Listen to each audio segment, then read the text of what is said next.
नमस्कार भाइ बहिनीहरू। आज यहाँ कथा हामी शीर्षक लिएर आएका छौँ। मामालाई सुधार्ने भान्जो। यसअगाडि तपाईँहरूले निकै अगाडि कथा बढिसक्नु भएको छ। अब आज बाँकी अंश र यसमा रहेका अन्य अभ्यासहरूको हामी छलफल गर्नेछौँ भाइ बहिनीहरू। तयार? ल अगाडि बढौँ भाइ बहिनीहरू। तपाईँले कथा स्मरण गर्नुभयो। कथा अलिकति अगाडि बढ्दा कहाँसम्म पुगेको छ तपाईँलाई सम्झना छ? मामालाई सुधार्ने भान्जो कथा पढ्दा जस्तै सुरुमा तपाईँले कुनै गाउँमा एउटा मानिस थियो, ऊ अरू मानिसलाई ठग्ने काम गर्थ्यो। ऊ प्राय दिदी भिनाजु हो यसरी पढ्दै जानुभएको थियो र अनि पढ्दै जाने क्रममा भाइ बहिनीहरूले जस्तै त्यहाँ कथाको घटनाक्रम अगाडि बढ्दै गयो। जस्तै त्यहाँ ऊ दिदी भिनाजु कहाँ बस्थ्यो अनि यसपछि उसले चाहिँ जस्तै कुनै गाउँमा त्यो बसेको त्यो जुन दिदी भिनाजु कहाँ बसेको ठग मामा छ, उसले चाहिँ आफ्नो दिदी भिनाजु कहाँ गएर ठग विद्या सिकाइरहेको थियो। अब यसपछि भान्जाले ठग मामालाई सुधार्न चाहिँ अठोट गरेको थियो। अब मामा ठग छन्, उनलाई चाहिँ सुधार्नुपर्छ भनेर उसले अठोट गर्यो।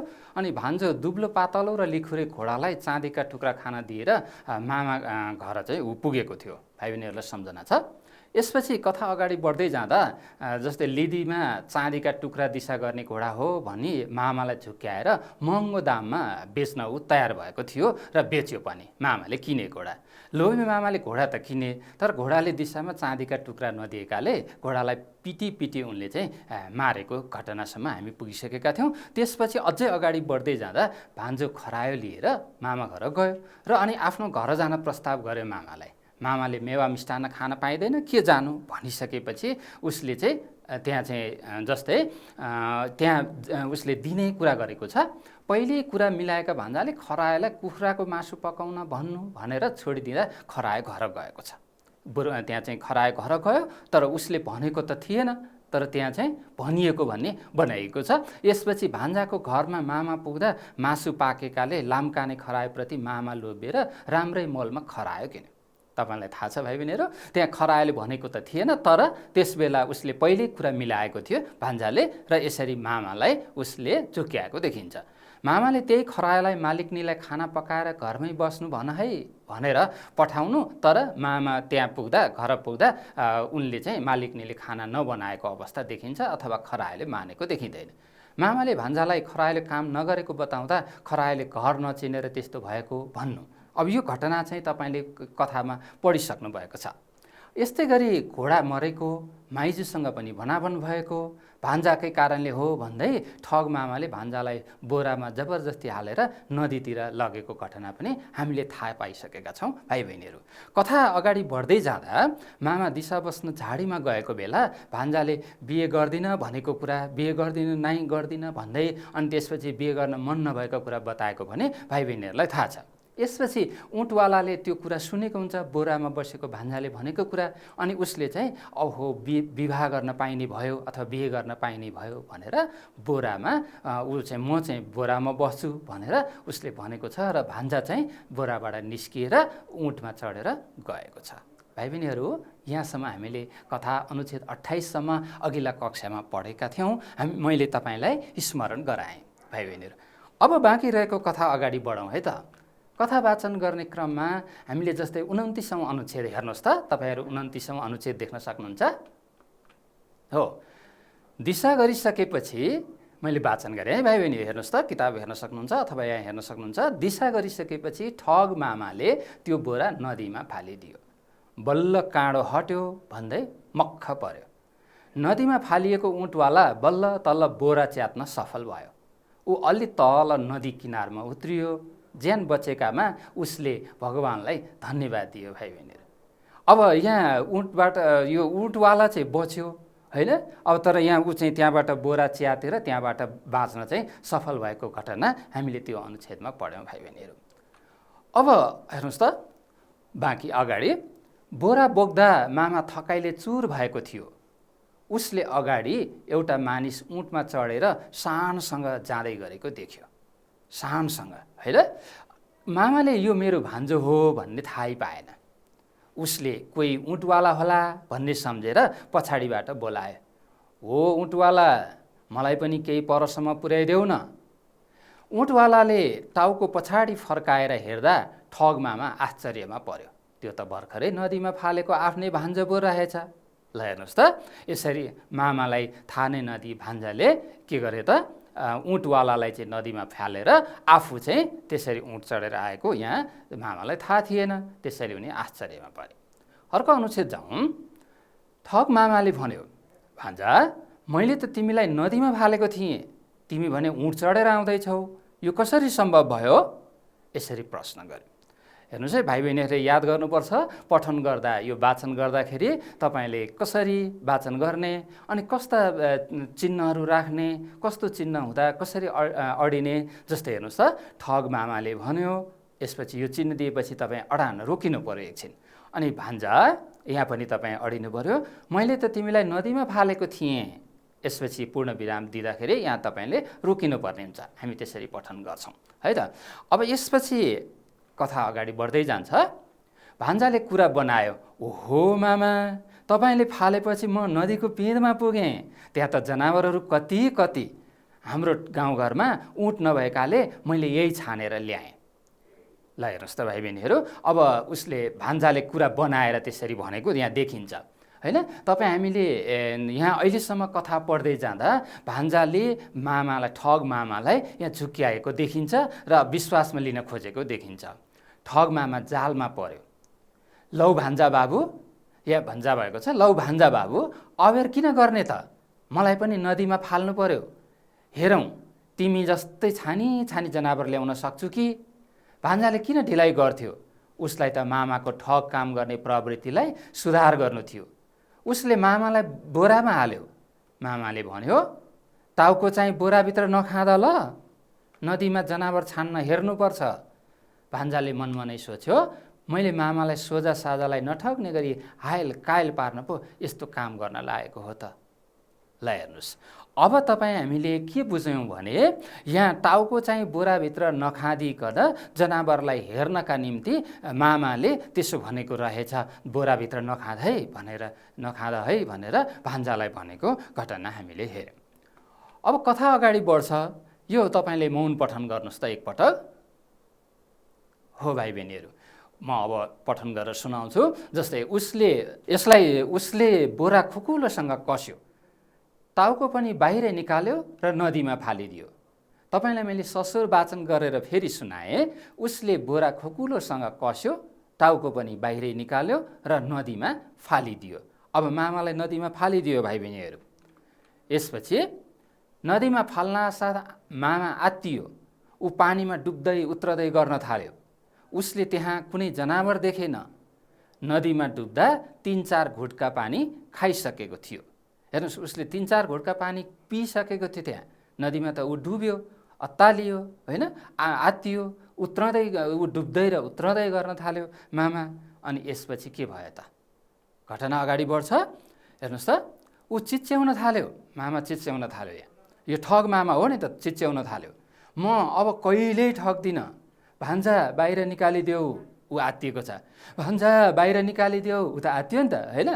भान्जाले भन्यो, मलाई मात्र नठग्ने होइन, कसैलाई पनि ठग्नु हुँदैन। तपाईँले ठगेको देखेर मैले तपाईँलाई सुधार्न यस्तो कार्य गरेको हो। ठग मामालाई अरूलाई ठग्ने जस्तो गलत कार्य गरेकाले सजाय पाएको कुराको महसुस बल्ल भयो। हेर्नुहोस् त, पानीमा डुबिरहेको मामाले अब त के महसुस गरे त, मैले अरूलाई ठग्ने जस्तो गलत कार्य गरेको रहेछु, त्यसैले अब मैले यस्तो गर्नु हुँदो रहेनछ भन्ने चाहिँ मामालाई महसुस भयो, त्यस्तो अनुभूत भयो। मामाले अबदेखि ठग काम गर्दैन भनेर बाचा गर्यो। हेर्नुहोस् त, मामाले बाचा गरेको कुरा के छ, म अबदेखि ठग काम गर्दिनँ। त्यसपछि भान्जाले उसलाई नदीबाट बाहिर निकालिदियो। नदीबाट बाहिर ननिकालिन्जेलसम्म उसले के भनेको छ, म अब चाहिँ ठग काम गर्दिनँ भनेर बाचा गरेको छ, अथवा क्रिया खाएको छ, अथवा कसम खाएको छ, गर्दिनँ भनेर उसले या चाहिँ के त भान्जालाई विश्वासमा लिएको छ।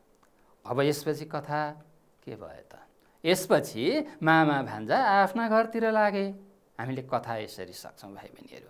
अन्तिम अनुच्छेदमा आउँदा मामा र भान्जा आफ्ना घरतिर लागेका छन् र यहाँ मामालाई भान्जाले सुधारेको छ भाइ बहिनीहरू। हामीले कथा पठन गरेर त सक्यौँ, कथाभित्र हामीले कथा वस्तुलाई हेर्दा अथवा कथामा घटना कसरी अगाडि बढेको छ भन्ने कुरा पनि हामीले हेऱ्यौँ। अब बाँकी रहेको काम चाहिँ अभ्यासको। भाइ बहिनीहरू, हामीले बुझ्यौँ कि बुझेनौँ, बोध गऱ्यौँ कि गरेनौँ, हामी हेर्दै जाउँ है त भाइ बहिनीहरू। केही शब्दहरूको उच्चारण, अर्थ र वाक्यमा प्रयोग हेरौँ है त भाइ बहिनीहरू। हामीले अहिले भर्खर कथा पठन गऱ्यौँ नि त, होइन? सस्वर वाचन गऱ्यौँ, त्यसलाई तपाईँले मौन वाचन पनि गर्नुभयो अथवा मौन पठन गर्नुभयो, आवाज ननिकाली पठन पनि गर्नुभयो। त्यहाँ प्रयोग भएका शब्दहरू हेर्नुहोस् त, केही शब्दहरू छन् जस्तै शब्द, यो के शब्द हो उच्चारण गर्नुहोस् त, बोल्नुहोस् त, भनेर सुनाउनुहोस् त। तपाईँले पक्कै त्यहाँ आवाज निकालेर पढ्नुभयो र यसलाई उच्चारण गरेको मिल्यो कि मिलेन मैले भनिदिएँ है त। आश्चर्य, आश्चर्य हो भाइ बहिनीहरू, यो आश्चर्य। यसपछि यसको अर्थ के हो? अनौठो। आश्चर्य भनेको अनौठो अथवा ताजुब लाग्दो पनि भनिन्छ है, ताजुब लाग्दो अथवा अनौठो। अब यसपछि यसको वाक्यमा प्रयोग गरौँ। जस्तै आफ्नै वाक्य हेर्नुहोस् त, चन्द्रमालाई पूजा गर्ने मानिसले चन्द्रमामा मानिसहरू पुगे भन्ने सुन्दा आश्चर्य मान्नु स्वाभाविकै हो, उनीहरूलाई त अनौठो लाग्न सक्छ।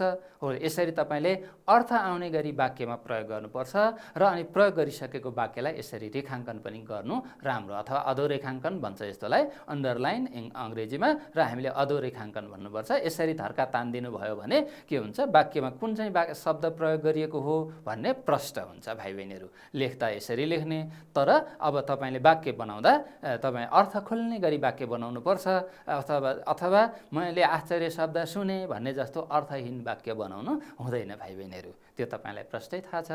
अब हामी अर्को शब्दमा जाउँ। एउटा शब्द छ, यो शब्द उच्चारण गर्नुहोस्, कोसिस गर्नुहोस्।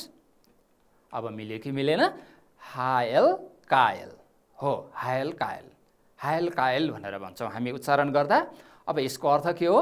हैरान, हैरान, हावा कावा अथवा काम कुरामा दिगदार भएको अवस्थामा हामी हायल कायल भन्ने शब्द प्रयोग गर्छौँ, जुन यो पाठमा पनि प्रयोग भएको छ। अब यस्तै गरी त्यहाँ चाहिँ यसलाई हामीले वाक्यमा प्रयोग गरेको हेरौँ त। प्रहरीले चोरलाई अबदेखि चोर्ने कि नचोर्ने भनेर हायल कायल पारेछ। हेर्नुहोस् त, उसले प्रहरीले चोरलाई हायल कायल पारेको। जसरी भान्जाले यहाँ मामालाई अबदेखि ठग्ने कि नठग्ने भनेर यसरी हायल कायल पारेको अवस्था हामीले कथामा सुनिसकेका छौँ।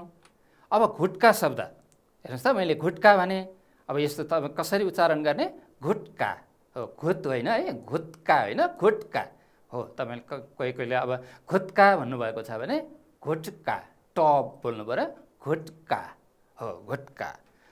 अब वाक्यमा जानु अगाडि हामीले पहिला यो घुट्का भनेको के हो अर्थ बुझ्नुपर्छ।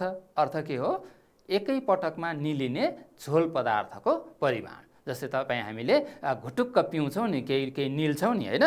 घुटुक्क निल्ने काम गर्छौँ। हो त्यस्तै अब यसमा हेर्नुहोस् त, असाध्यै तिर्खाएको मानिसलाई एक घुट्का पानीले कहाँ तिर्खा मेटिन्छ र? हो, एक ताल घुटुक्क निल्ने जुन परिमाण छ, अब त्यसलाई हामी घुट्का भनेर भन्छौँ। यहाँ चाहिँ उसले 3-4 घुट्का पानी मामाले पिएको कुरा कथामा दिएको छ भाइ बहिनीहरू। केही शब्दको अर्थ अब तपाईँले अनुमान गर्नुहोस् त, वाचा गर्नु के होला? अर्को छ हायल कायल पार्नु। अर्थ याद गर्नुहोस्, अनुमान गर्नुहोस् तपाईँले। यहाँ काँडो हट्नु भन्ने पनि प्रयोग भएको छ कथामा। मक्ख पर्नु, ल तपाईँले अनुमान गरिसक्नु भएको होला। अब मिल्यो कि मिलेन त? एकपटक यहाँ यसो हेर्नुहोस् त, कसम खानु, क्रिया खानु। वाचा गर्नु भनेको के रहेछ त? वाचा गर्नु भनेको कसम खानु, क्रिया खानु, अथवा म यो गर्छु भन्नुलाई वाचा गर्नु भनिन्छ। हायल कायल पार्नुको के हो त? हावा कावा पार्नु, हैरान पार्नु। काँडो हट्नु भनेको के? व्यवधान पन्छानु, दुःख दिने कुरा हट्नु। जस्तै तपाईँलाई कसैले दुःख दिइरहेको छ, त्यो मान्छे कतै गयो अब भने, अब नआउने गरी कतै गयो भने आहा काँडो हट्यो भन्छौँ नि, होइन? व्यवधान पन्छ्यो भन्ने कुरा यसमाबाट हामी बुझ्छौँ। आशय मात्रै हो भाइ बहिनीहरू, हामी कहिलेकाहीँ यस्ता शब्दहरू प्रयोग गर्नुपर्छ, त्यसैले जान्नु, बोध गर्नुपर्दछ। मक्ख पर्नु के हो अर्थ? मक्ख पर्नुको हो खुसी हुनु। मक्ख पर्नु भनेको खुसी हुनु। हामीले केही अर्थ बोध गऱ्यौँ भाइ बहिनीहरू। अब हामी अगाडि बढ्छौँ। ठिक उत्तर पहिचान गर्नुहोस्। तपाईँले कथा बोध गरिसक्नु भएको छ, कथामा के घटना घट्यो भन्ने बुझिसक्नु भएको छ। त्यसअनुसार तपाईँलाई अब केही प्रश्न यहाँ हेर्नुहोस् त, यस्तो लिखुरे घोडा मलाई देखाउन के ल्याएको? यो प्रश्न मामाले भनेको हो। यो ठिक कि बेठिक त? सम्झिराख्नुहोस् त, तपाईँ सम्झँदै गर्नुहोस्। मैले अर्को प्रश्न पनि राखेँ। भान्जोले कुरा बनायो, ओहो मामा, तपाईँले फालेपछि म नदीको पल्लो किनारमा पुगेँ। यो वाक्य मिल्यो कि मिलेन त? यी दुई वाक्यहरू तपाईँलाई मैले दिएँ। अब तपाईँले अनुमान गरेको ठिक कि बेठिक? हेर्नुहोस् त, ल यो मामाले भनेको कुरा ठिक रहेछ। यस्तो लिखुरे घोडा मलाई देखाउन के ल्याएको? यो प्रश्न मामाले भनेको कुरा ठिक, तपाईँको पनि ठिक भयो होला। अब अर्को, भान्जोले कुरा बनायो, ओहो मामा, तपाईँले फालेपछि म नदीको पल्लो किनारमा पुगेँ। यो ठिक हो कि होइन त? हजुर, यो ठिक होइन, यो बेठिक हो। ठिक, तपाईँले अनुमान गरेको यो बेठिक हो, किनभने ऊ नदीको पिँधमा पुगेको थियो, किनारमा होइन। हो भाइ बहिनीहरू, हामी अभ्यास हेर्दैछौँ। तपाईँले कथा बुझ्दै हुनुहुन्छ र केही प्रश्नहरू हामीले बुझ्यौँ कि बुझेनौँ भनेर हेर्दैछौँ। र यसपछि ठग मामा पर्यो भनेर यहाँ खाली ठाउँ भर्नुहोस् भनेको छ, ठिक शब्द छानेर। अब जालमा, आगोमा, घोडाको दिशामा, ठग मामा कहाँ पर्यो? सही, जालमा पर्यो, होइन त? ठग मामा जालमा पर्यो। यसपछि अर्को प्रश्न तपाईँलाई खाली ठाउँ भर्नेमा, जस्तै मामाको ठग काम गर्ने सुधार गर्नु थियो। के हो? प्रवृत्ति सुधार गर्नु थियो, जागिर सुधार गर्नु थियो, सन्देश सुधार गर्नु थियो, के होला? एकदम तपाईँले अनुमान गरे झैँ प्रवृत्ति सुधार गर्नु थियो। मामाको ठग काम गर्ने प्रवृत्ति थियो, त्यसलाई सुधार गर्नु थियो, होइन त भाइ बहिनीहरू? कथा पढेपछि कति सजिलो छ हेर्नुहोस् त। अरूलाई ठग्ने जस्तो गलत कार्य गरेकाले सजाय पाएको कुराको महसुस भयो। तपाईँलाई शब्द दिएका, यहाँ केही शब्दहरू दिएका छन्, 3वटा शब्दहरू छन्। जस्तै मामालाई, भान्जालाई, ऊँटलाई। कसलाई हो त? कुन चाहिँ शब्द ठिक होला?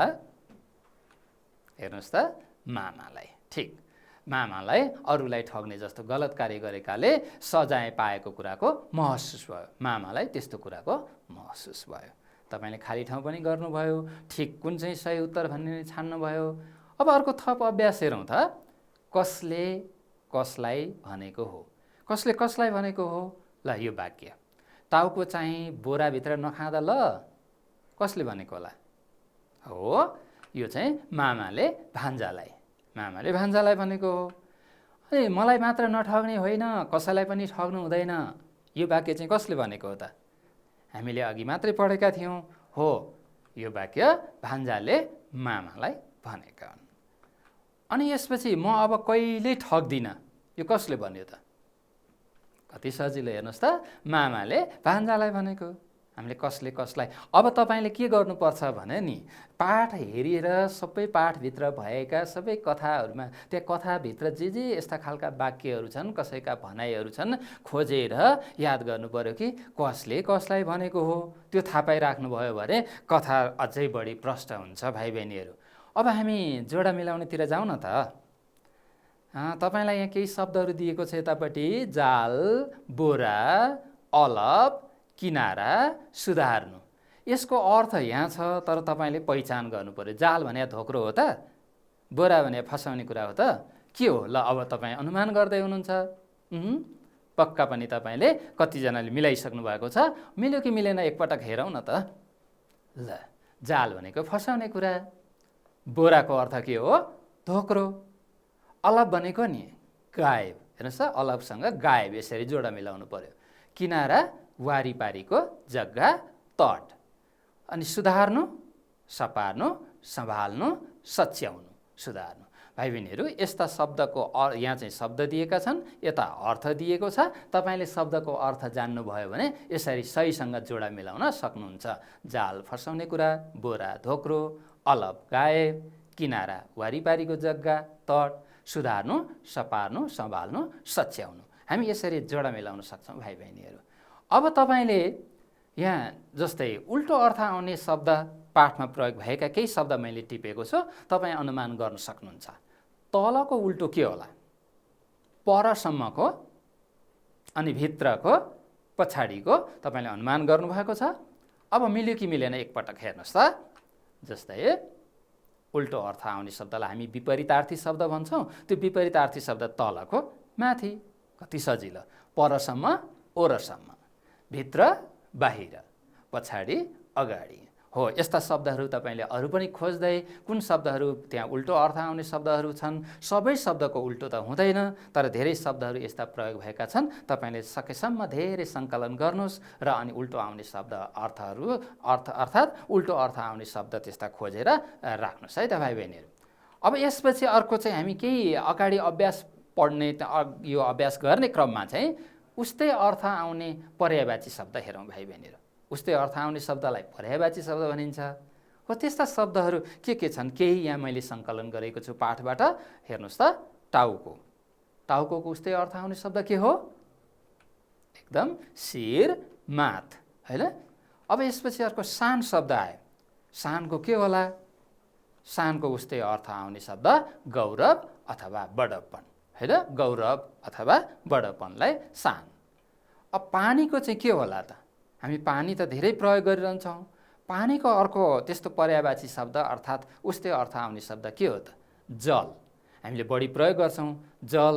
अनि यसपछि यो नयाँ शब्द उदक पनि छ, तपाईँले जानिराख्नुभयो भने राम्रो, होइन त। जस्तै पानीको जल अनि पानीको उदक पनि हुन्छ भाइ बहिनीहरू।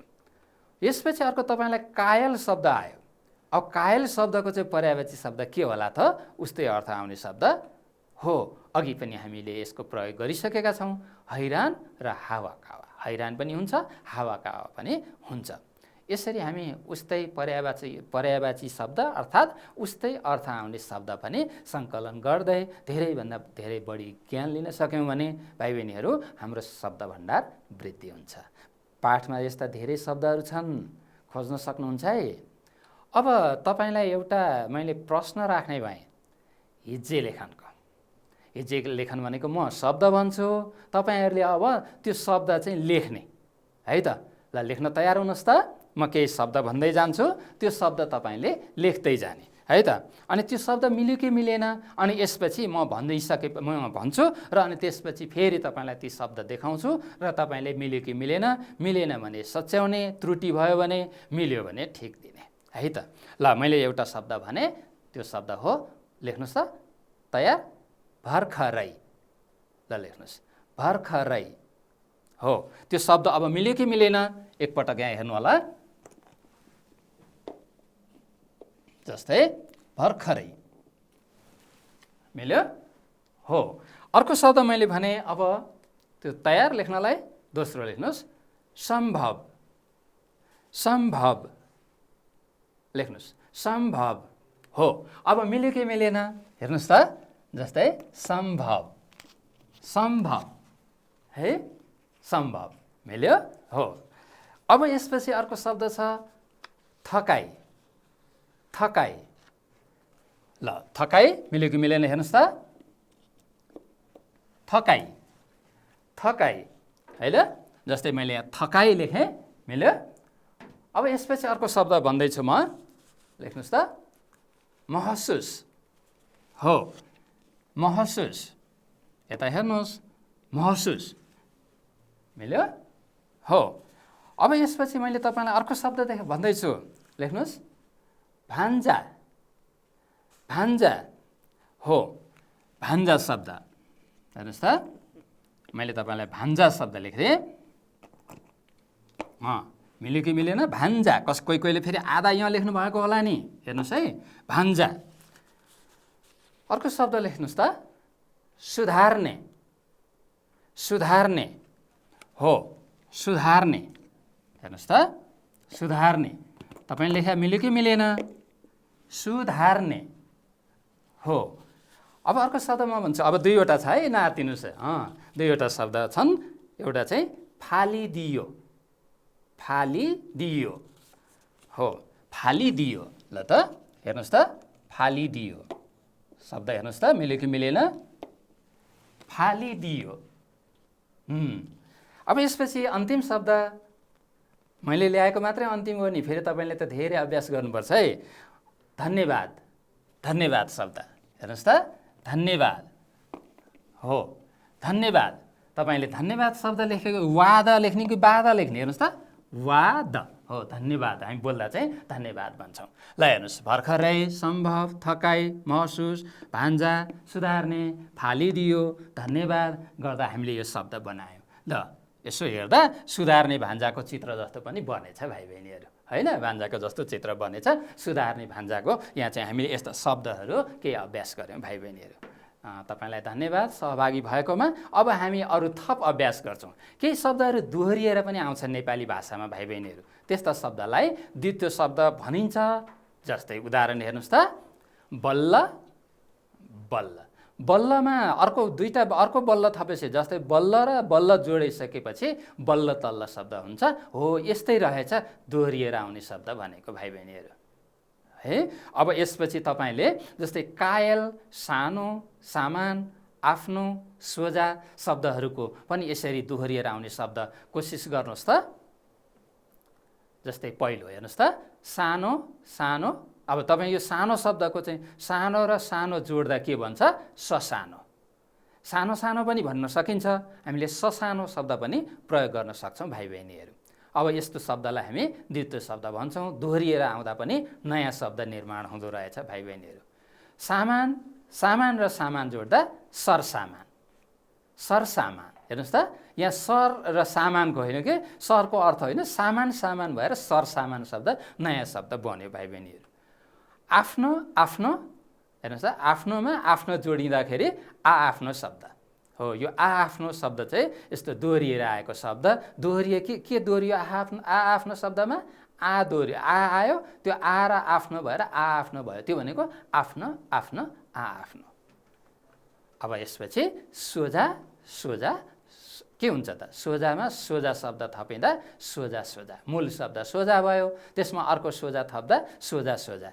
तपाईँले यस्ता शब्द प्रयोग गर्नुहुन्छ नि, घर घर, वन वन, होइन? अब आदि यस्तो, जस्तै अर्म पर्म पर्म, अर्म पर्म, ऐँचो पैँचो, यस्ता थुप्रै शब्द प्रयोग गर्नुहुन्छ भाइ बहिनीहरू। मैले त यहाँ केही शब्दहरू पाठबाट खोजेँ, अब तपाईँ पनि किन नखोज्ने त? फुर्सद हुँदा खोज्नुहोस् है त। ल अब अर्को एउटा सुन र लेख भन्ने छ शब्द है त। तपाईँलाई सुन र लेख अथवा भनेर म एउटा वाक्य दिन्छु, तपाईँ फेरि लेख्न पर्ने भयो। श्रुति लेखनका लागि तयार हुनुहोस् त। म एउटा वाक्य भन्छु, भाइ बहिनीहरू लेख्न तयार हुने है त। अनि त्यसपछि म तपाईँलाई देखाउँछु। ल अब यसपछि लेख्न तयार। मामाले भन्नुभयो, मामाले भन्नुभयो, भान्जा मैले त तिमीलाई नदीमा फालेको थिएँ। मैले त तिमीलाई नदीमा फालेको थिएँ। तिमी भने ऊँट चढेर आउँदैछौ। यो कसरी सम्भव भयो? फेरि भने है मैले, तिमी भने ऊँट चढेर आउँदैछौ, यो कसरी सम्भव भयो? हस् भाइ बहिनी, अब तपाईँले लेखेको मिल्यो कि मिलेन?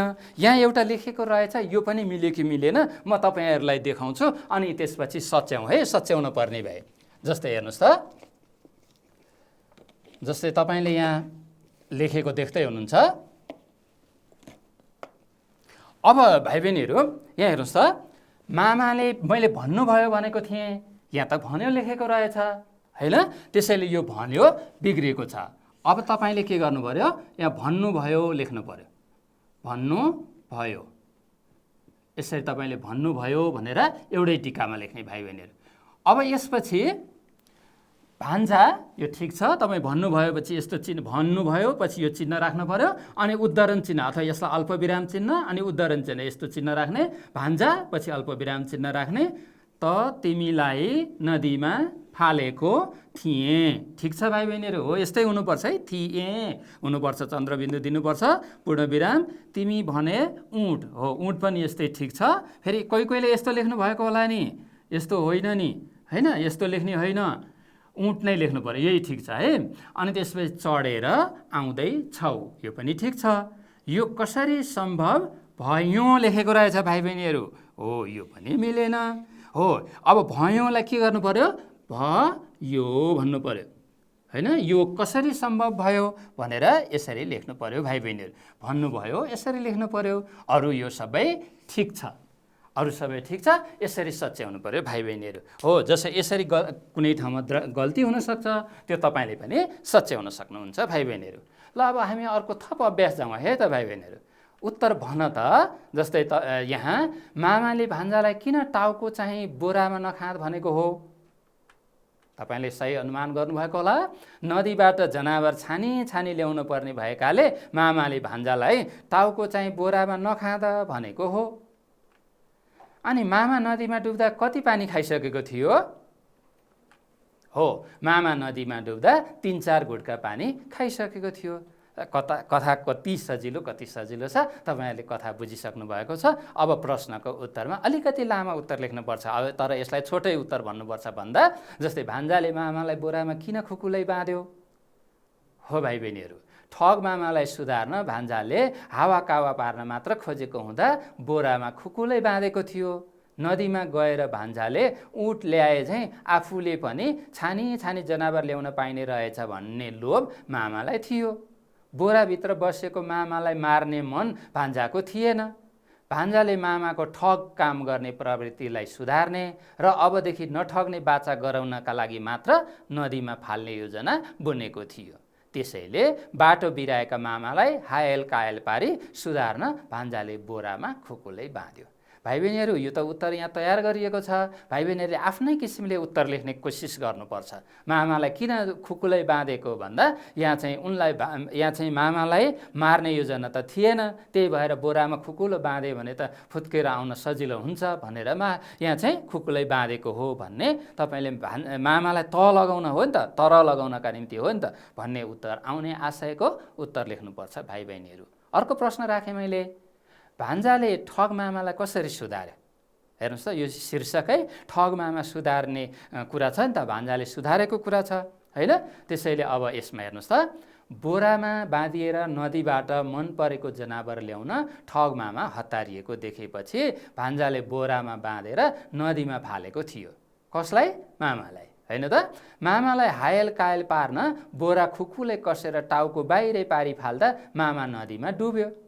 नदीमा डुब्दा 3-4 घुटका पानी खाइसकेर चिच्याएको मामालाई ठग काम नगर्ने बाचा गरेपछि मात्र नदीबाट बाहिर निकालिदियो। यसरी ठग मामालाई लोभ देखाएर नदीमा फाली हावाकावा खेलाउँदै अबदेखि नठग्ने बनाएर भान्जाले बुद्धिमत्तापूर्ण तरिकाले मामाको ठग्ने प्रवृत्ति सुधार्यो। बुद्धिमत्तापूर्ण तरिका भनेको बुद्धि पुर्याएर, असाध्यै बुद्धि पुर्याएर अब मामाले म कहिल्यै पनि ठग्दिनँ भन्ने बनाउने काम चाहिँ भान्जाले गरेको देखिन्छ। यसरी भान्जाले मामालाई सुधारेको छ। भाइ बहिनीहरू, तपाईलाई कथा कस्तो लाग्दैछ? कथाका अभ्यासहरूमा तपाईलाई दिक्क लागेको त छैन नि? हो, साँच्चीकै आफूले जानेका कुराहरू भन्न पाउँदा हामी त्यसमा चाहिँ अभ्यस्त हुँदाखेरि खुसी हुनुपर्छ भाइ बहिनीहरू। तपाईले कथा पढिसकेपछि यहाँ कथामा एउटा तपाईलाई मूल्याङ्कनको लागि तपाईले जान्नुभयो कि भएन, एकपटक सरसर्ती बुँदा हेर्नुहोस् त, यो घटना कुन घटना अगाडि बढेको वा घटेको हो तपाईले अनुमान गर्नुहोस् त। हो, हेर्नुहोस् त, मामा घर पुग्नु, लिरीमा चाँदीका टुक्रा दिशा गर्ने घोडा भने मामालाई झुक्क्याएर महँगो दाममा बेच्नु, कुनै गाउँमा एउटा मानिसले प्राय दिदी भिनाजु कहाँ बसेर भान्जालाई ठग विद्या सिकाउनु। यहाँ मिलेको छ जस्तो छ त? कुन अगाडि पछाडि छ घटना सम्झनुहोस् त। हो, मामा यहाँ लोभी मामाले चाँदीका टुक्रा नदिएकाले घोडालाई पिटेरै मार्नु, मामा लोभिएर राम्रै मोलमा खरायो किन्नु, भान्जाले मामालाई नदीबाट बाहिर निकाल्नु, मामाले नठग्ने बाचा गर्नु, मामालाई बोरामा हालेर नदीमा फाल्नु। यो मिल्यो त? हो, भाइ बहिनीहरूले अनुमान गरिसक्नु भएको छ कुन घटना अगाडि छ, कुन चाहिँ पछाडि छ भन्ने कुरा। अब हेर्नुहोस् त, तपाईले अनुमान गरे अनुसार पहिला ठग विद्या सिकाएको हो नि त। हो, त्यसपछि मामा घर पुगेको यहाँ घोडा चढेर, अनि यसपछि महँगो दाममा बेचेको घोडालाई, हैन त। मामालाई चाहिँ त्यो घोडा बेचेको, अनि लोभी मामाले चाँदीका टुक्रा नदिएकाले घोडालाई पिटेरै मारेको, अनि त्यस पिट्दा मरेको थियो नि त, हैन। मामा लोभिएर राम्रै मोलमा खरायो किनेको, त्यो घटना क्रमैसँग मिलेको छ भाइ बहिनीहरू। अनि नदीमा त्यहाँ चाहिँ बोरामा हालेर मामालाई चाहिँ भान्जाले त्यहाँ चाहिँ फालिदिएको, मामाले नठग्ने बाचा गरेको, अनि मात्रै भान्जाले मामालाई नदीबाट बाहिर निकालेको। भाइ बहिनीहरू, यो घटनाक्रम तपाईले सम्झिनु भयो भने कथा कुन घटनामा पुग्दा कथा अगाडि बढ्छ भन्ने थाहा पाउनु हुन्छ तपाईले। त्यसैले यस्ता कुराहरूमा पनि हामीले जानकारी राख्नुपर्छ र कथामा तपाईले यस्तो टिप्पण गर्नुहोस् है। र टिपोट गरिसकेपछि अनि तपाईँ आफै पनि कथा भन्ने प्रयास गर्नुहोस्। अब भाइ बहिनीहरूलाई मैले एउटा कुरा भन्ने विचार गरेँ, जस्तै तपाईँले कथा पढ्नुभयो नि, यो हामी कथा पढ्दाखेरि हामीले एउटा कुरामा ध्यान दिनुपर्छ भाइ बहिनीहरू। जस्तै तपाईँले कथा चाहिँ यहाँ कथाको यसको उद्देश्य के हो भन्नुहोस् त, यसले के सिकाएको छ, यसका चाहिँ घटना के हुन्, अथवा यसले चाहिँ यो कथामा घटना कसरी अगाडि बढ्यो होइन, अगाडि कसरी बढेको छ कथामा। अनि यसपछि यसमा चाहिँ जस्तै पात्रहरू के छन्, पात्र भनेको भन्नुहोस् त के होला। जस्तै तपाईँ यहाँ चाहिँ यो कथामा के छ भन्नुहोस् त, जस्तै पात्रमा एउटा चाहिँ ठग मामा छ, अनि भान्जा छ, खरायो छ, घोडा छ। हो, यस्ता कथा लेख्दा यस्ता पात्रहरू पनि तपाईँले राख्नुपर्छ भाइ बहिनीहरू। अब कथा पढ्दा तपाईँले सानो कक्षामाहरूमा 1-2 कक्षामा जस्तो कथा मात्रै पढेर हुँदैन। कथा पढ्दाखेरि कस्ता पात्रहरू आए, कस्ता मानिसहरू, अथवा त्यहाँ मानिस मात्रै हुँदैन नि त, अमानवीय प्राणी पनि हुन्छन् त्यहाँ। जस्तै खरायो, घोडा, ऊँट जस्ता पनि छन् होइन। हो, मानवीय पात्र र अमानवीय पात्र हुँदो रहेछ, त्यसलाई मानवेतर पात्र भन्छ। त्यस्ता पात्रहरू आएर के बोले हो, उनीहरूको संवाद पनि राखेर, अनि संवाद कस्तो छ, भाषा शैली कस्तो छ, कसरी लेख्नुपर्ने रहेछ भन्ने कुरा तपाईँले सिक्दै कथा चाहिँ राम्रोसँग पठन गर्नुपर्छ। फरक फरक कथाहरू पढ्दै तपाईँले सुनेका कथा लेख्ने प्रयास गर्नुभयो भने अनि भोलि पर्सि तपाईँ पनि कथाकार हुनुहुन्छ र तपाईँले पनि यस्ता कथा लेख्ने बानी गर्नुहोस् है। सुनेका हजुरबा हजुरआमा, अब दाई दिदी हजुरबाट कथा सुनेर तपाईँ पनि लेख्ने प्रयास गर्नुहोस् र यो पाठ राम्रोसँग पढेर अभ्यास पनि गर्नुहोस् है त। ल, यति भन्दै समय पनि सकिएको छ, म तपाईँहरूबाट बिदा हुन चाहन्छु। तपाईँको दिन समय शुभ रहोस्। नमस्कार।